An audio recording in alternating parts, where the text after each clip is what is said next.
High नमस्ते welcome back in my YouTube channel. तपाईँहरू सबैजनालाई मेरो युट्युब च्यानल एसी फ्यामिली अफिसियलमा धेरै धेरै स्वागत गर्न चाहन्छु।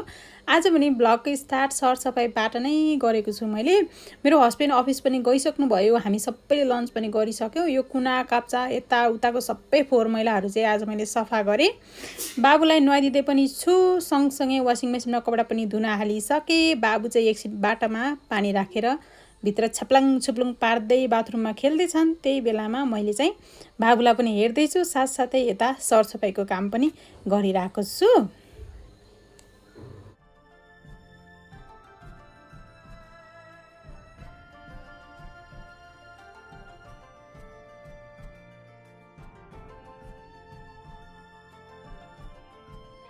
छाउलेला आएको न यहाँ परिपरि गएर नि त तिमी परिपरि गर म तिमीलाई वाइपी गर्छु।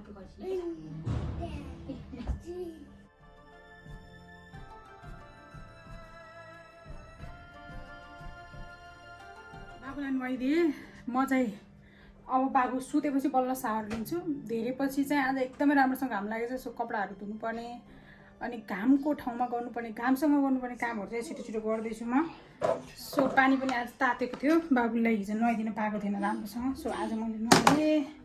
एक दिन नुहाइदिएन भने पनि बच्चा चाहिँ आत्तिएर घाममा रातभरि राम्रोसँग सुतेन। एक दिन ननुहाएको भएर बानी लागेपछि त फेरि त्यस्तै हो नि त। अहिले चाहिँ यसरी पढ्दैछन् मेरो पढन्दाज बच्चा। कस्तो लुखुरी भइछन् आजभोलि त। अनि 2 3 बाबु भने यता सिटिङ रुममा खेल्दैछन्। अब भने म किचनमा गएर बाबुको लागि दही तयार गर्दैछु। आज लन्च बाबुले अलि छिटो खाए, ब्रेकफास्ट खाएनन्। त्यही भएर मैले चाहिँ बाबुलाई न्याप लिनुभन्दा अगाडि दही यति खुवाउन लागिरहेको छु। बाबुले पनि सबै खाइदिए। मेरो बाबुले फिङ्गर फुडहरू चाहिँ आफै खान्छन्, तर यस्तो दहीहरू मामहरू चाहिँ आफै खान मन पराउँदैनन्। त्यसैले मैले आफै खुवाउने गरेको छु।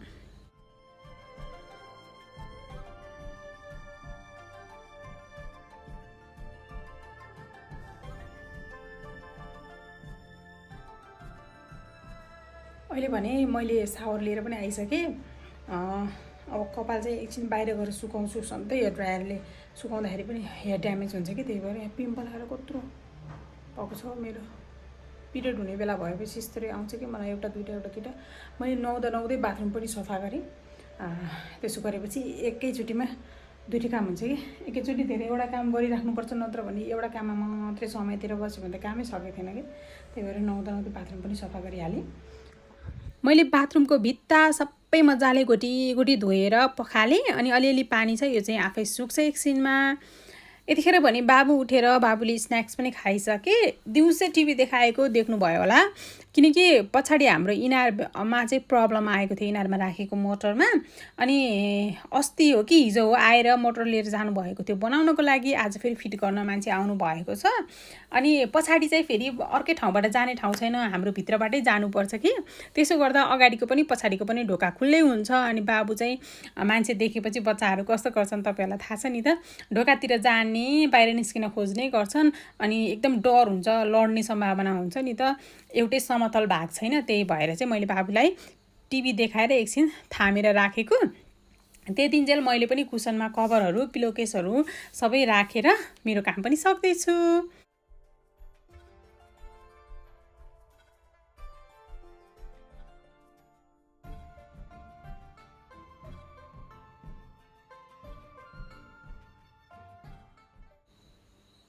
सबै कुसन कभरहरू पनि लगाइसकेँ। अबको पालो छ कपडा पटाउने। कपडा पटाउन लागेको हेर्नुहोस् न, पुन्टु पनि मामु सँगसँगै घरि यता घरि उता गर्छन्।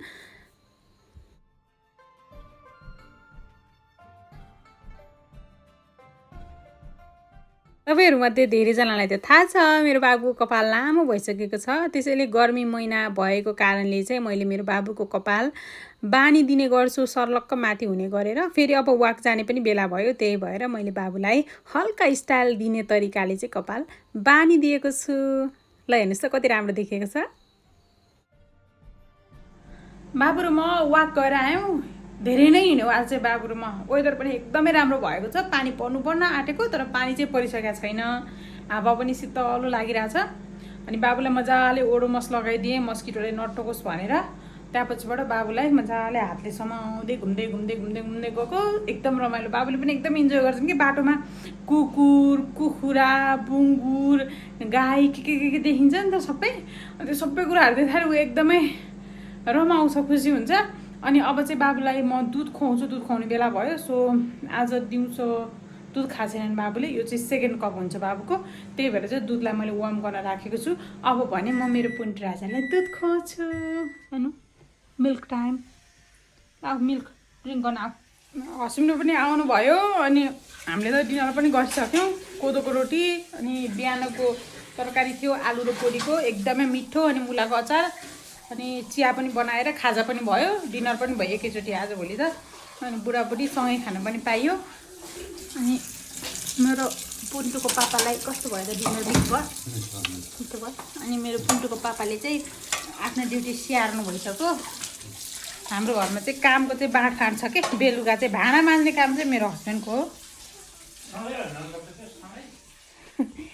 मेरो बुन्टुरी चाहिँ यहाँ छिन्, यति राम्रो हेयरस्टाइल बनाएर बची छिन् आज त, घुमी घुमी गएर आएको। मामु र पापाले खाने बेलासम्म मामु पापाको अगाडि पर्या होइन, बेडरुममा लुकेर बसेर खुवाउँछन् भनेर। यो सिरेकको खोल चाहिँ अब हाल्नुपर्ने छ, बाहिरबाट उठाएर ल्याएर यतिकै राखिरहेको छु, अब हाल्नुपर्छ त्यसलाई।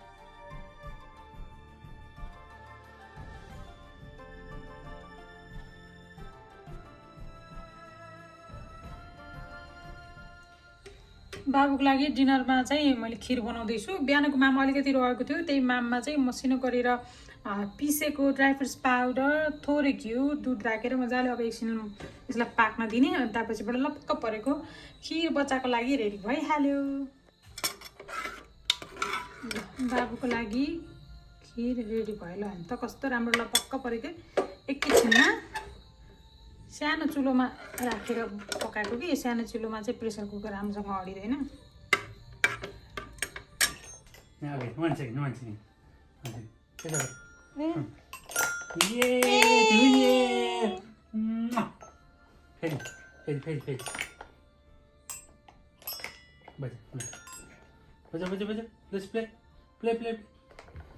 पुगिसक्यो उसलाई राजाको डिनर खिर। तिमी खाने?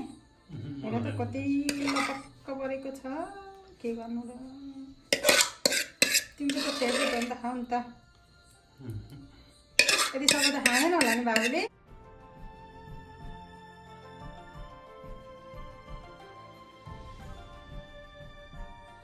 त्यत्रो खिरमा यति 2 चम्चा जति मात्रै छोडेर अरू सबै खाएँ। पहिला सुरुमा 1 चम्चा खुवाउँदा चाहिँ नाटक गरेँ, अनि त्यसपछि सबै सकेँ। मसिन पनि अन गर्थेँ। अब भने म भाँडा माझ्छु।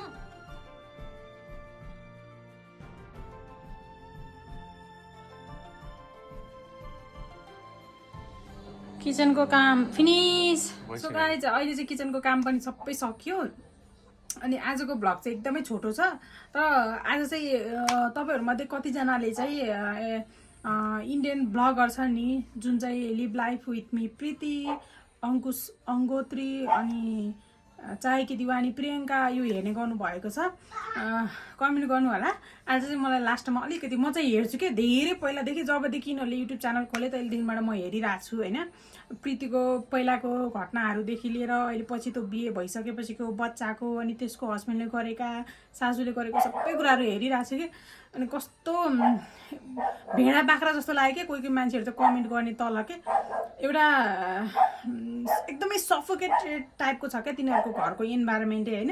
त्यस्तोमा चाहिँ कति यत्रो 3 वर्ष अथवा 2 वर्ष चाहिँ कति बिहे गरिसकेपछि बच्चा भइसकेपछि त कसरी बच्यो होला जस्तो लाग्छ क्या मलाई। आज फाइनल्ली चाहिँ त्यसको बुढो चाहिँ एकदमै सोझो साधो एकदम काम टाइपको देखाउँथ्यो। अनि आफ्नो उसको चाहिँ आज पर्दाफास भएछ अरे, रिसेन्टली चाहिँ 1 हप्ता जति भयो होइन। त्यो पर्दाफास भइसकेपछि उसको सिस्टरको नाम अनि उसको मदरको नाम पनि आयो नि। आइसकेपछि आफ्नो फ्यामिलीको कुरा आउँदाखेरि चाहिँ रियाक्सन दिएर पुरा लाइभमा आएर पुरा हुँदो नहुँदो, जसले चाहिँ असलियत ल्यायो नि उसको, त्यसलाई चाहिँ हुँदो नहुँदो भनिरहेछ। त्यसको वाइफ पनि त त्यसको फ्यामिलीभित्र पर्छ नि त। आफ्नै घरमा आफ्नै वाइफ हुँदाहुँदै आफ्नो वाइफको बारेमा अरूले नराम्रो भन्दाखेरि चाहिँ केही कुनै रियाक्सन थिएन क्या, त्यसको कुनै एक्सन पनि लिएको थिएन कि। त्यो मान्छे चाहिँ मलाई चाहिँ पर्सनल्ली सुरुबाट नै एकदमै डोमिनेटिङ टाइपको लागिरहेको थियो कि अगाडि चाहिँ ठिक्क पाने पछाडि चाहिँ त्यो प्रीतिलाई कति टर्चर दिन्छ होला जस्तो लागेको थियो इभन त्यसको सासू पनि त्यस्तै त्यसको नन्द त्यो कञ्चन भन्ने पनि त्यस्तै जस्तो लागिरहेको थियो मलाई तर अहिले चाहिँ फाइनल्ली है त्यत्रो काण्ड भइसकेपछि पनि चुप्पै बसे प्रियङ्काको माइतीको पक्ष होइन प्रीतिको माइती पक्ष सबैजना चुप्प लागे हुँदा आफ्नो बच्चालाई समेत अरूको बच्चा हो समेत भन्न सक्ने भनेपछि कतिसम्मको मान्छे आज आएर त फेरि प्रीति आज आओ तुम्हारे लिए तुम आओगी तो तुम्हारे लिए घर का दरवाजा खुल्ला है इधर उधर क्या भनिरहेको थियो कि अनि बच्चालाई लिएर आइज रे ल्याउने वातावरण त त्यसले बनाउनु पर्यो नि त त्यसले निकालेपछि त होइन अनि मलाई चाहिँ त्यो विषयमा भन्नु मन लागिरहेको थियो कि बोल्न त धेरै कुरा मन थियो है तर हिन्दी बोल्दै आउँदैन कि मलाई तर म जानी नजानी भयो नि त्यो अङ्कुशलाई चाहिँ एउटा के भन्छ म्यासेज छोड्छु है त्यही म्यासेज हो कसरी भन्नु हौ भन्ने आउँदैन अंकुश मुझे हिंदी बोलना नहीं आता है मगर आपने जब रिएक्शन वीडियो को बहुत ज़्यादा रिएक्ट करके वो लाइव वीडियो में आके इतना गाली दिया वो पाकिस्तानी लड़की को मैं नेपाल से हूँ मुझे भी गाली देना है तो दे दो मगर मुझे आप अच्छे नहीं लगे क्योंकि आपने जब आपको आपके मदर और सिस्टर को कोई उंगली उठाता है उसके कैरेक्टर में बात करता है तो आपको इतना गुस्सा आया और आपने इतना 1 घंटे का वीडियो बनाया मगर आपने खुद अपने वाइफ को कितना जलील किया है उसके कैरेक्टर को कितना खसकाने के लिए क्या कुछ नहीं किया आपने जब आपका असलियत सामने आया तो आपको सहन नहीं हुआ तो आप खुद अपने आप को एनालिसिस कीजिए आप किस टाइप के बंदे हो मर्दांगिनी दिखाना है तो एक लड़की के साथ नहीं खुद के साथ मर्दांगिनी दिखाओ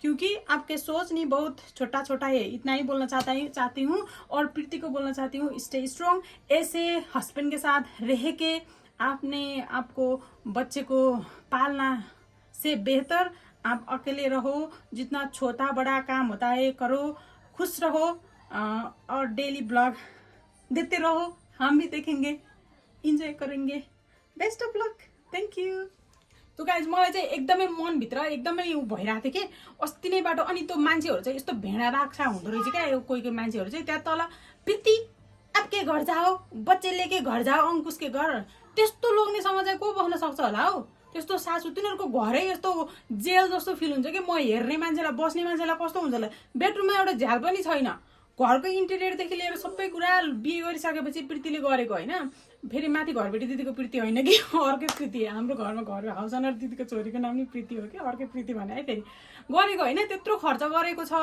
कति त्यस्तो दुःखमा पनि हाँसेर भ्लगहरू बनाउँथे होइन तर कस्तो अझ त्यसलाई उसको आफ्नो वाइफको वाइफलाई चाहिँ क्यारेक्टरलेस प्रमाणित गर्नको लागि वाइफको त्यो पहिला टुटेको घर छ नि आई मिन रिस्ता इन्गेजमेन्ट गरिसकेपछि त्यो मान्छेसम्म कुरा गर्न भ्याएर के गर्न भ्याएको क्या मान्छेले है अगाडि चाहिँ फेरि भ्लगमा एकदम सिधा सादा बन्ने के सो मलाई एकदमै बडास बोक्न मन लागिरहेको थियो जानी नजानी पनि गरिदिएँ so thank you so much अब चाहिँ भ्लगको एन्डिङ गर्नुपर्ने बेला भएको छ झ्यालकुलै छ कि बाहिर बाटोमा हिँड्ने मान्छेले हिन्दी बोलेको सुन्यो भने पनि हाँस्न होला कि मैले आउँदैन त के गरौँ इङ्ग्लिसमा भनौँ भने पनि आउँदैन फ्लुएन्टली अनि अहिले फेरि नाना भाती कमेन्ट आउनु सुरु गर्छ त्यही भएर thank you so much for watching my video see you all in next time till then take care bye bye love you all good night